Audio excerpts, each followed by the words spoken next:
ஸ்டாலின் திமுக ஆட்சியில் 2024 ஜனவரி முதல் 2025 ஏப்ரல் தற்போது வரை 1458 கொலைகள் அரங்கேறி ஒட்டுமொத்த தமிழகமே கொலைக்களமாக மாறியுள்ளது குறித்து புள்ளி விவரங்களோடு விவரிக்கிறது இந்த செய்தி தொகுப்பு. ஸ்டாலினின் திமுக ஆட்சியில் சட்டம் ஒழுங்கு சீர்குலைந்து தமிழகமே கொலைகளமாகும் அவலம் அரங்கேறி வருகிறது.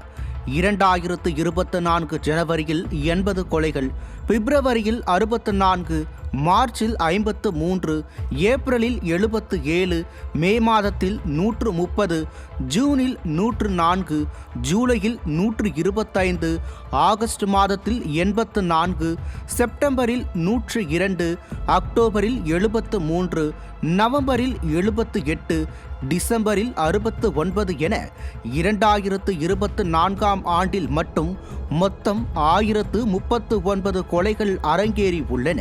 அதன் தொடர்ச்சியாக 2025 ஜனவரியில் 99 கொலைகள், பிப்ரவரியில் 90, மார்ச்சில் 120, ஏப்ரலில் 110 என தற்போது வரை இந்த ஆண்டில் மட்டும் மொத்தம் 419 கொலைகள் நடந்துள்ளன. திமுக ஆட்சியில் கொலைகள் இல்லாத நாட்கள் இல்லை என்பது போல தினம்தோறும் நூற்றுக்கணக்கான கொலைகள் அரங்கேறி இரத்தாறு போடும் அவல நிலை உள்ளது.